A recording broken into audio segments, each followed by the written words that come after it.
interrupt this program to bring you a special report. Oh, we are going old school this week.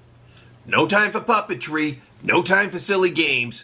Welcome to week 12 of the BPFFL. Johnny's back!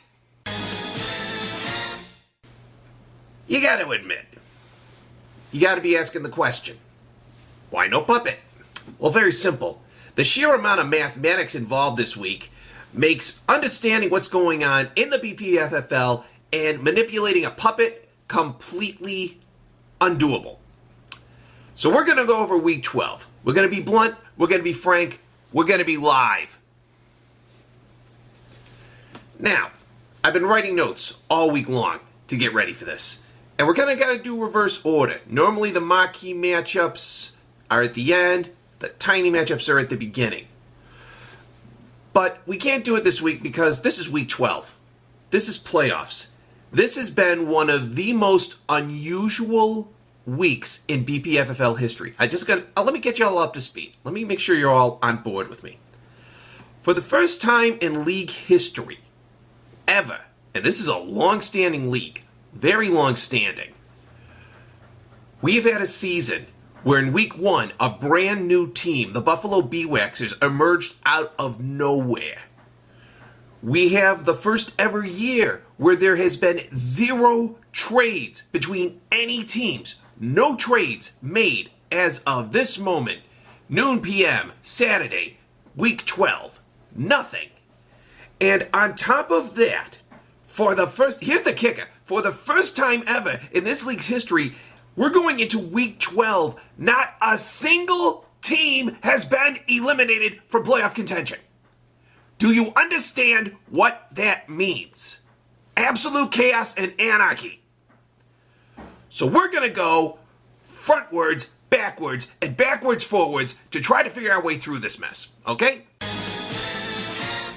Let's start off with our first matchup. We've got the Aholes going up against the Slaughterhouse. Now, normally, under any other circumstances, this would be a dream match. The Aholes, number 1 in the global division, number 1 overall, undefeated, 11-0. They have locked up their title. Going up against the number 2 seed, the Slaughterhouse, who are 6-5. Normally, match of superpowers. What's to be different? What's to be new? Well, let me tell you something. Doesn't matter. As the number 1 and number 2 seeds of their respective division, they're both in the playoffs already. So anything they're going to be playing for will be dubious at best, psychological at worst. Preview of a final? Exposing chinks in the armor of the other team? Maybe. But that's not what we have to worry ourselves with this week. So really quickly, I'm going to give this one to the Aholes because they've done it before, they'll do it again. Aholes over Slaughterhouse, 10 points. Keeping up with me, honey bunches of oats? Following along on this wonderful journey through the old school? You betcha. Because up next, we got a team matchup that I can't possibly make a pick for. And that is the Thunder going up against the Waxes. Both these teams are in the Central Division. The Thunder are the number 4 seed. The Waxes the number 2. Now, in order to put this in perspective, the Thunder is 5-5-1. The Waxes are 6-4-1. That bye week is doing a lot of bad things to these teams. For the Thunder, it's put them in a must-win position. They have to win this week against the Waxes to stave off any playoff elimination. The Waxes, on the other hand, if they win this game, depending on what happens with the Terror, who are currently the number 1 seed, depending on what happens, the Waxes might be fighting for the number 1 seed of the Central Division in week 13 against the Terror. We'll get to the Terror in a moment, but for right now, let's wrap this up. Thunder is in a must-win situation. Waxes, number 2 seed, are safe for the moment. No pick. Up next, we have ourselves a bit of an interesting one here. We have the Roughnecks going up against Team Snicketipus. Both teams are in the Central Division. Central Division right now is a total cluster because unlike the global divisions, there's not that one team that has emerged top of the line. So the Roughnecks could possibly get in for title contention 6-5, depending on how the Hangman and B-Waxes do this week if the Roughnecks win against the Snaketipus. Snaketipus 5-6-1.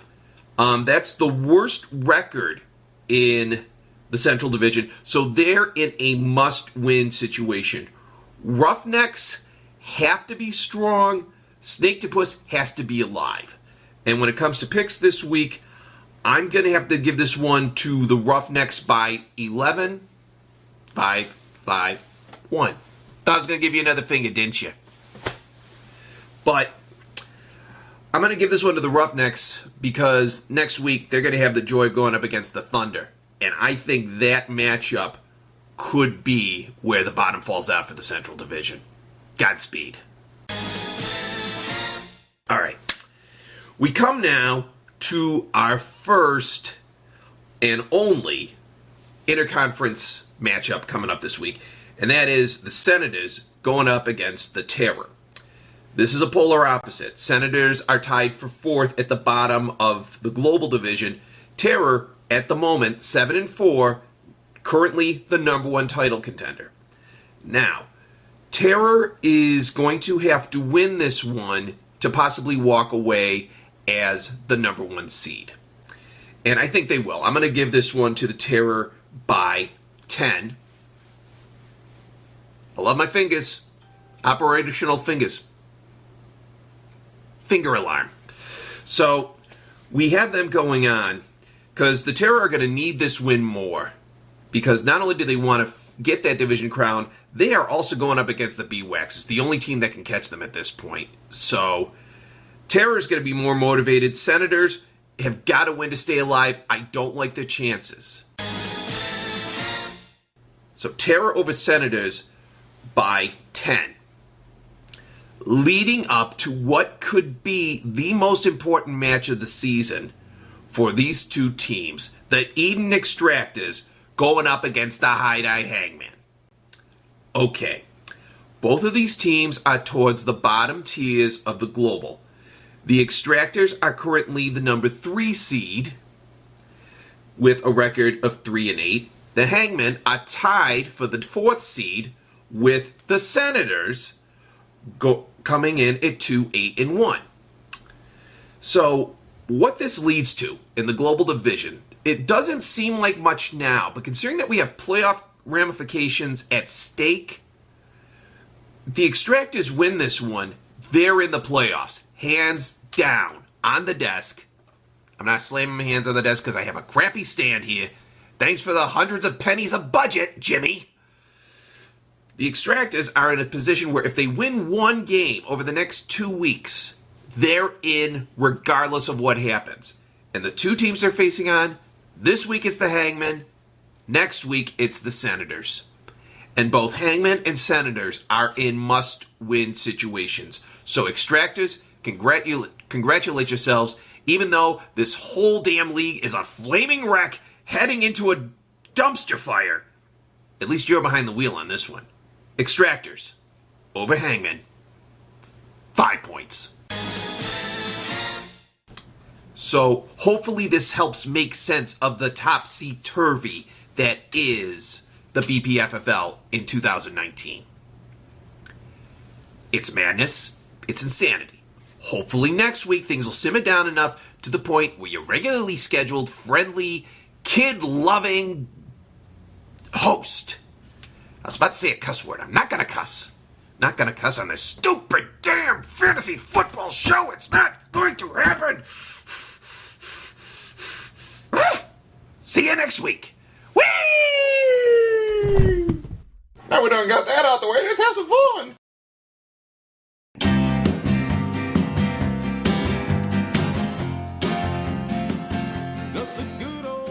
Here's a little song that was a favorite of mine. It shaped my course of life growing up since a little boy. And hopefully, it's a favorite of yours too. No summer's eve on a train bound for nowhere. I caught up with a gambler. We were both too tired to speak, so we took turns of staring at the window through the darkness till boredom overtook us, and he began to speak. He said, "Son, I made a life out of reading people's faces, knowing what the cards were by the way they held their eyes.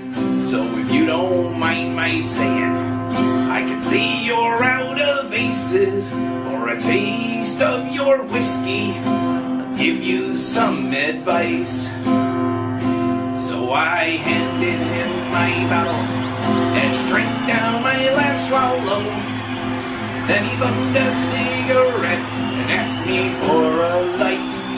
And the night got deathly quiet, and his face lost all expression. Said, "If you're gonna play the game, boy, you gotta learn to play it right.